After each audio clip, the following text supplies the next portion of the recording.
காலையில் விடிஞ்சதும் பாமினி இன்னைக்கு கடை முதலாளிக்கிட்ட இந்த விஷயத்தை பற்றி பேசியே ஆகணும், இதை சொல்லித்தான் ஆகணும், அவர் மூலமாக ஏதாவது உதவி கேட்டு பார்க்கணும், காசு ஏதாவது அவர்கிட்ட எடுத்துகிட்டு நாங்கள் போனதுக்கு கூட திருப்பி கொடுக்கலாம் தானே. ஒரு வருஷம் 2 வருஷமாக நம்ம வேலை பார்க்குறோம், நம்ம தெரிஞ்ச மனுஷன் வேறு, குடும்ப நிலைமையும் தெரியும் தானே. தெரியாத ஒருத்தர்கிட்ட போயிட்டு முழுசாக ஏதாவது ஃபர்ஸ்ட்லேருந்து கதை சொல்லி அதுக்கப்புறம் கடனை கேட்குறதுக்கு தெரிஞ்சவரே நல்ல அப்படின்னு நினச்சி முடிவெடுத்துக்கொண்டா. ஸோ கடைக்கு போயிட்டு ஒரு பொருத்தமான நேரம் வரங்காட்டிலும் காலையிலேருந்து வெயிட் பண்ணுறா. அதே மாதிரி 11 மணி மாதிரி எந்த நாள் மாதிரி டீ குடிக்கிற டைமில் கொஞ்சம் பேசிக்குவாங்க. ஒருத்தர் வேலை செய்கிறவங்க நலம் விசாரிச்சுக்குவாங்க. முந்தின நாள் நடக்கிற வியாபாரம் ஆர்டர்ஸ் பற்றி கொஞ்சம் டிஸ்கஷன் பண்ணி கொள்ளுவாங்க. அது மாதிரி அன்றைக்கும் பாமினி கேட்க தொடங்கிட்டா. முதலாளி உங்கள்கிட்ட ஒரு விஷயம் சொல்லணும். சொல்லு பாமா அப்படின்னு சொல்லவும், நீங்கள் அன்றைக்கி நம்பர் கொடுத்தீங்க, அது நான் அந்த பிள்ளைக்கும் கொடுத்தேன், அவவும் கதைச்சா. ஆனால் அவ கொடுத்து கதைச்சதுக்கப்புறம் நானும் நினச்சேன் என் விட்டு நிலைமையும் அதே நிலைமையில் தானே இருக்குது, அதனால் நானும் கொஞ்சம் முயற்சி செஞ்சு பார்த்தா என்ன அப்படின்னு நினச்சேன் அப்படின்னு. ஒரு நிமிஷம் ஒன்றுமே பேசாமல் தேநீர் கோப்பையை ஊற்றி பார்த்துக்கிட்டு இருந்தவர், அப்போ நீ போறியா பாமா, உன் முடிவில் நீ உறுதியாக தான் இருக்கிறியா? அம்மா அப்பாவுக்கு இதில் சம்மதம் தானா? உன் வயசுக்கும் நீ இங்கே செஞ்சுருக்கிற வேலைக்கும் அனுபவத்துக்கும் வெளிநாட்டிலலாம் எல்லாரோடையும் போய் முட்டி மோதி வேலை செஞ்சு பொழைச்சி வர்றது கஷ்டம் பாமா, உறுதியாகவே முடிவெடுத்துட்டியா அப்படின்னு கேட்குறாரு. பாமாவும் ஒரு நிமிஷம் ஒரு சின்ன ஒரு அமைதிக்கு பின்னால் பதில் சொல்கிறா. உறுதியாக தான் முதலாளி முடிவெடுத்திருக்கிறேன், இதை தவிர எனக்கு வேறு எதுவும் வழியே சரி வரல.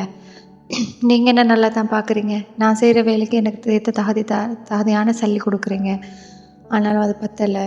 அப்பா வேறு வயசாகிட்டே போகிறாரு, உடம்புக்கும் முடியலை, தம்பி வேறு படிச்சுட்டு நிற்கிறா, ஏதாவது ஒரு தொழில் ஒன்றாவது ஏதாவது செஞ்சு கொடுக்கணும். அம்மாவுக்கும் வர முடியலை முதலாளி, அதான் நம்மளுக்கு உடம்புல பலன் இருக்கங்காட்டிலும் நம்ம கொஞ்சம் வயசு இருக்கும் வரைக்கும் ஏதாவது போய் அம்மா அப்பா பார்த்துடலாமேன்னு நினச்சேன். இன்னும் போட்டோடிச்சிட்டா. சரி உன் இஷ்டம் அப்படின்னு சாதாரணமாக விட்டுட்டாரு. பாமா அதை எதிர்பார்க்கவே இல்லை. அப்படியெல்லாம் போக முடியாது, நீ போகாத, இதெல்லாம் சரி வராதுன்னு சொல்லி நெகட்டிவாகவே பேசி நம்மளையும் கன்ஃபியூஸ் பண்ணிடுவாரோன்னு யோசிச்சுட்டு இருந்தவ, அவ்வளோதான் இந்த விஷயமே முடிஞ்சிருச்சு அப்படின்ற மாதிரி முதலாளி சரி விடு அப்படின்னு சொல்லி அந்த கதையை நிப்பாட்டிட்டார். அடுத்த விஷயத்தையும் அவள் சொல்லி தானே ஆகணும்.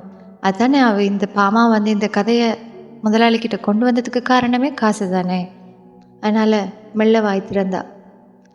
முதலாளி எனக்கு கொஞ்சம் காசும் தேவை அப்படின்னு. காசா?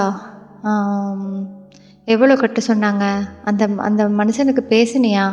அவர் சரிதானே, எனக்கு தெரிஞ்சவர் தான், ஆனாலும் வெளிநாட்டு விஷயம் இந்த ஏஜென்சி விஷயம்னு வரக்குள்ள என்னென்ன முடிவெடுப்பாங்களேன்னு எனக்கு சொல்ல தெரியல, அதுக்கு நான் கேரண்டி இல்லை, நாளை பின்னைக்கு என்ன தேடி வந்து நிற்கின்றாத அப்படின்னு சொல்லி அவரோட வலிமையான முகத்தை காட்ட ஆரம்பித்தார்.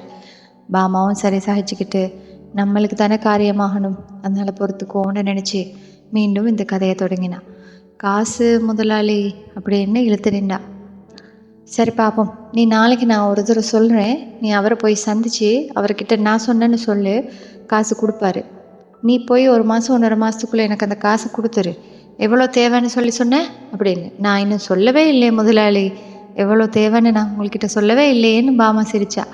சரி சொல்லு, அதான் நுனி நாக்கு வரைக்கும் வந்துருச்சுல்ல, மறு என்ன முழுங்கிட்டு நிற்கிற அப்படின்னு சொல்கிறான்.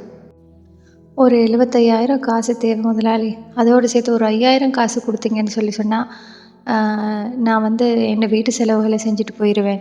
கொழும்பு வரைக்கும் போகணும் இல்லையா, அப்பாவையாவது கூட்டிகிட்டு போகணும், அவர் திரும்பி வர்றதுக்கும் சேர்த்து காசு கொடுத்துட்டு போகணும் அப்படின்னு. சரி நீ அந்த 75,000 காசு நீ அவர்கிட்ட எடுத்துக்க, நல்லா விசாரித்து பார்த்து உறுதியாக முடிவெடுத்ததுக்கு பிறகு கட்டிடு.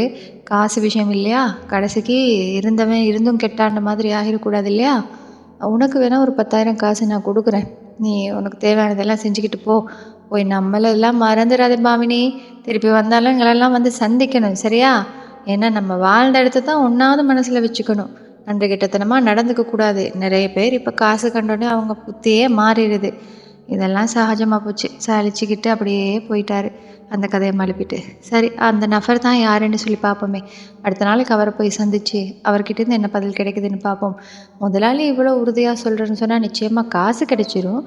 அந்த காசையும் போய் 1.5 மாதத்தில் கொடுக்குறேன்னா எப்படியும் கொடுத்துடலாம் அப்படின்னு சொல்லி அப்பாடா அப்படின்னு ஒரு பெருமூச்சு விட்டா. நாளைக்கு அந்த நபரை சந்திக்கணும் பாமினி. அதுக்கு பிறகு தான் அவளோட வாழ்க்கையில் இந்த விஷயம் சரி வரப்போதா, அவர் காசு கொடுக்க போகிறாரா இல்லை ஏதாவது நம்ம எதிர்பார்க்காத விஷயம் எதுவும் நடந்துருமா அப்படின்றத பொறுத்திருந்து கேட்டு பாருங்கள். Like, comment, and subscribe.